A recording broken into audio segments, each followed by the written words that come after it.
Thanks, Chrissy, and sorry for the late change of presenter. So good morning, ladies and gentlemen. I'll introduce myself very briefly. My name is Ben Crowley. I'm the Head of Investor Relations at Sandfire Resources. I've been with the company since around 2021. Prior to that, I was with Macquarie for 10 years, where I was an equity analyst, so working on the sell side. Prior to that, again, I was actually, when I had a real job, I was a geologist, an exploration geologist for a number of years, and then also worked up in the Pilbara for a number of years as well. So from there, thank you to Tribeca, Argonaut, and to North Point for hosting the conference and inviting us along. It's a great pleasure to be here. And thank you to all of you in the audience as well. I appreciate you taking the time out to come and learn a little bit more about Sandfire. And of course, first I must make that apology for Brendan. So Brendan, our Managing Director and CEO, who has been unexpectedly held back in Perth. Otherwise he would have been here and would be presenting. So he sends his apologies. So on to Sandfire. Through the disclaimers, and I have to say there are almost more disclaimers in here than there are actual slides. So, moving to Sandfire, it's fair to say that Sandfire is a very different company today from what it was 2 years ago.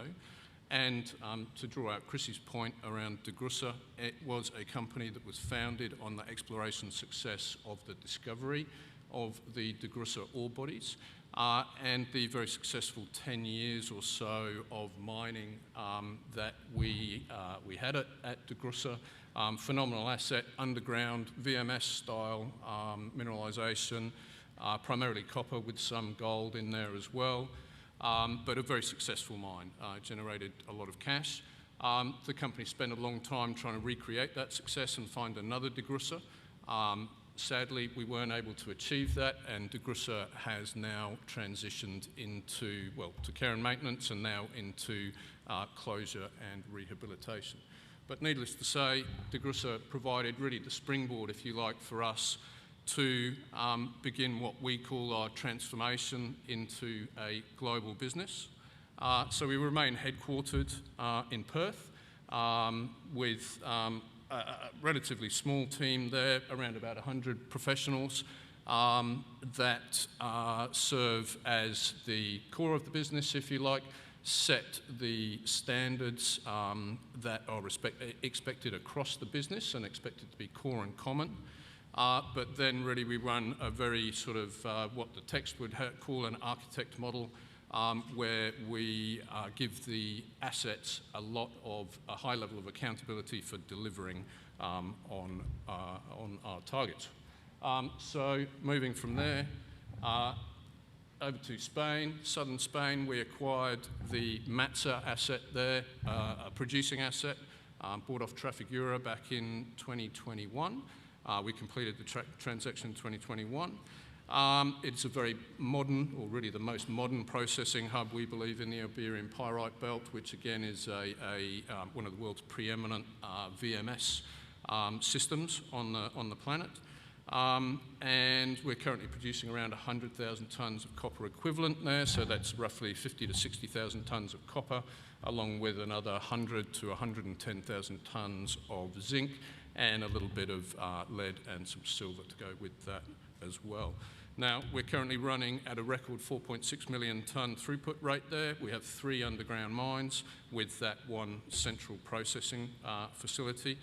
And really over the last couple of years, it's been a process for us of building our geological knowledge of the asset, building our technical knowledge of the asset. The previous owners didn't pay much attention to a lot of things that we as miners think are incredibly important to the success of mining operations. And we're really working on building consistency and credibility at Matsa in those operations. Moving down to Southern Africa and to Botswana. We actually acquired the Mateo project there back in 2018, so prior to the Matsa transaction.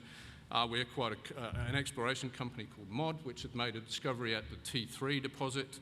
and they'd moved that project to a point where it was notionally shovel-ready. They had feasibility studies done, permitting was well advanced, and we thought it looked like a great opportunity. So we acquired that back in 2018, as I say, and we've found that Botswana so far has been a fantastic place to operate. Very supportive government. Actually ranks number 10 on the Fraser Institute Index for Investment Attractiveness. So, as I say, it's been a great place to operate so far. And we managed to bring that project to fruition from acquiring it in 2018 to declaring commercial production on phase 1 of the project, which is initial 3.2 million tonne throughput rate. And we declared commercial production on the 1st of July in 2023.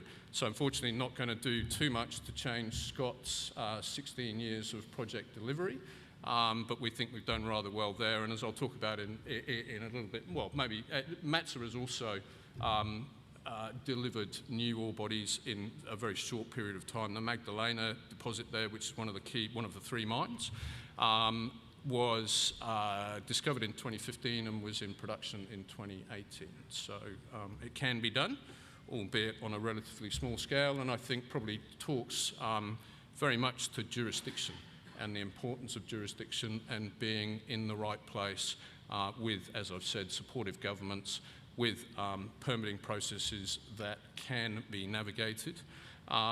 And so we are very pleased with how things are going in Botswana at Mateo. So I mentioned that the initial phase was 3.2 million tonnes. We discovered the A4 deposit, which is around 8 kilometres away from the processing facility, and the T3 deposit. We discovered that whilst we were finalising the study works, so we actually expanded the project before we'd even reached the final investment decision on it. So we're now ramping that up to 5.2 million tonnes, which is the ultimate throughput rate there, and that is again going rather well for us. We're quite pleased with that. We have seen on a daily basis throughput pushing up towards 6 million tonnes. So hopefully there's a little bit more for us to squeeze out of that as well. And then just over here in Montana, in the US, we have the Black Butte project. We own that. We're the majority owner, 87% owner of TSX-listed Sandfire America. And we have ownership of the project through that. There's been a legal challenge, again, talking to jurisdiction. There's been a legal challenge to the permit of the project. Permit was issued some years ago. We've been navigating through that legal process, and we have recently been told that that the Montana Supreme Court has voted in favour of us on all counts there, and we now have a pathway to production. So where does all that leave us? So in the short term, 50% growth in copper equivalent production out to FY25. Now that's primarily driven by Mateo, but over and above that, we believe that we have opportunities to grow MPV on a per share basis, of course, because that's ultimately what we're here for, is to grow value for our increase value for our shareholders, and doing that by terming out our reserves, by extending our mine life at our 2 operations. And this really goes, I think, to the heart of the Sandfire investment proposition, and that is to term out those reserves. At Matsa, we currently have a mine life around 8 years. At Mateo, 9 or 10 years on current reserves. And what we are working on at the moment is a 3 to 5 year plan to increase the reserves in front of us to around 15 years. So that means replacing, obviously, depletion over those 3 to 5 years as we work out and drill out the targets, which I'll show you just now. So ultimately looking to have something like 20 years in front of both of those. And really this is, again, part of the Sandfire strategy, is to establish processing hubs in areas that we think have regional prospectivity, and then to build out from that point. So turning to Mateo, as you can see here, We have the T3 open pit and the processing plant down here. A4 approximately 8 kilometres away. 20 kilometres or so away we have the A1 project. Much like Tony, our geologists aren't particularly imaginative when it comes to naming targets and ultimately ore bodies. So what we're doing here is that we have a drill program at A4 where we believe that we can extend mineralisation there by approximately 1 to 2 years. We also have footwall extensions at T3, which we are currently drilling, and I'm told this morning that we have intersected mineralisation there, and no better place to find additional mineralisation than in the footwall of your pit, where just steepening up the pit wall should hopefully yield additions to mine life. So we think we might have another 1 to 2 years there. And then A1, we recently completed an initial resource drill out there and should have a maiden resource for that coming in the next quarter or so. And we believe that should yield a similar 1 to 2 years worth of additional mine life. So overall, that really taking Mateo up to from 10 years now. Hopefully that gives us a start on getting up to the sort of 13, 14 year range in terms of mine life. And then beyond that, we have a very large regional package, much larger than this. This is just the mining lease around the mine. But we have exploration ground which runs from near Maun up here, some 250 kilometres down to the Namibian border, and is a place that we think is very prospective for additional discoveries.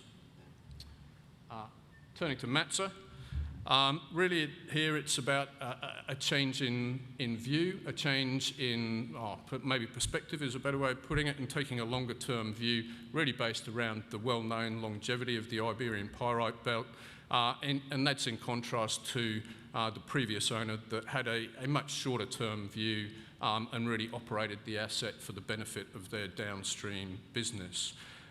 So one of the key opportunities that was identified by our team during the due diligence for the transaction was the value that improved ore body knowledge could deliver.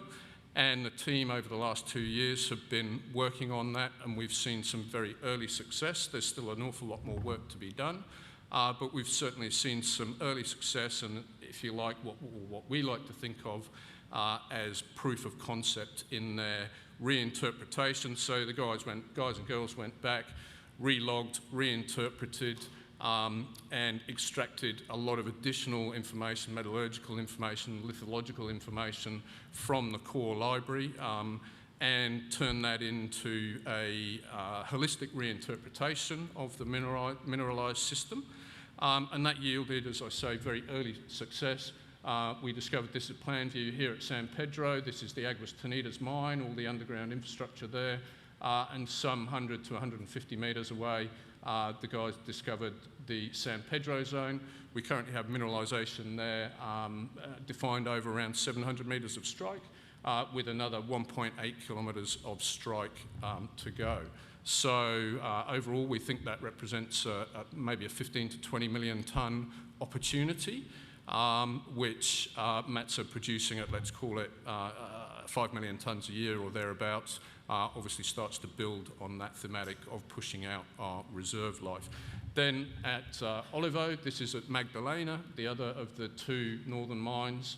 Massa Olivo in here, an area that was previously thought to be void, or devoid of mineralisation, I should say. Reinterpretation changed that view. It was drilled and we discovered mineralisation there.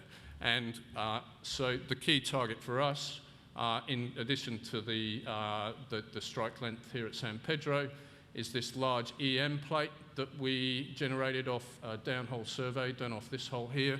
This is currently being re-drilled. This hole actually missed the mineralisation, or the mineralised horizon. But we're drilling, following up with that, and we hope to have results on that in the very near future. So, in summary, 50% production growth from here out till FY25, the end of FY25, as I say, driven by the ramp-up of Mateo. 2 modern processing hubs with very large regional scale exploration potential, and also haven't really spoken about this, but soon to be ex-capex as well, importantly. So really moving into that cash flow harvesting or cash flow generating phase. And then that 3 to 5 year plan to push out the reserves further and to continue that story. So that's from me. Thanks, Chrissy. Well done, Ben. Thank you all.